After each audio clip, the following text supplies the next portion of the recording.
जिल्ह्यातल्यान हैदराबादा कोचपी Ashok land या वाहनातल्यान गोवा निर्मितीमध्ये बेकायदेशीरपणे वाहतूक जायत असलेली अशी माहिती जोडा तालुक्याची CPI नित्यानंद पंडित एका मिळाली। त्यानुसार नित्यानंद पंडित यांच्या नेतृत्वाखाली आज शुक्रवारी रामनगर हंगासर या वाहनाचे धाड घालून सुमारे 32,06,400 रुपयांचो गोव्याचो सोरो जप्त केलो असा। या प्रकरणी तेलंगणा हांगासरल्या चालकाक अटक केली असा।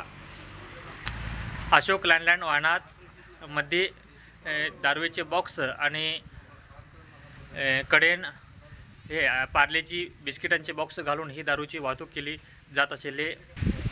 या प्रकरणात एकूण 140 बॉक्स जप्त केले असा। त्याच्यात 130 असा ते मेन्शन हाऊस या कंपनीच्या दारूचे आणि 10 बॉक्स असा ते रॉयल स्टॅग या कंपनीचे असा। एकूण 2,520 लिटर दारू ही जप्त केली असा। या प्रकरणात एकूण 2 लाख रुपयांचे पार्लेचे बिस्किट, 20 लाख रुपयांचे वाहन आणि 32 लाख रुपयांची गोवा निर्मितीमध्ये असे एकूण 54 लाख रुपयाचा मुद्देमाल रामनगर पोलिसांनी जप्त केला असा।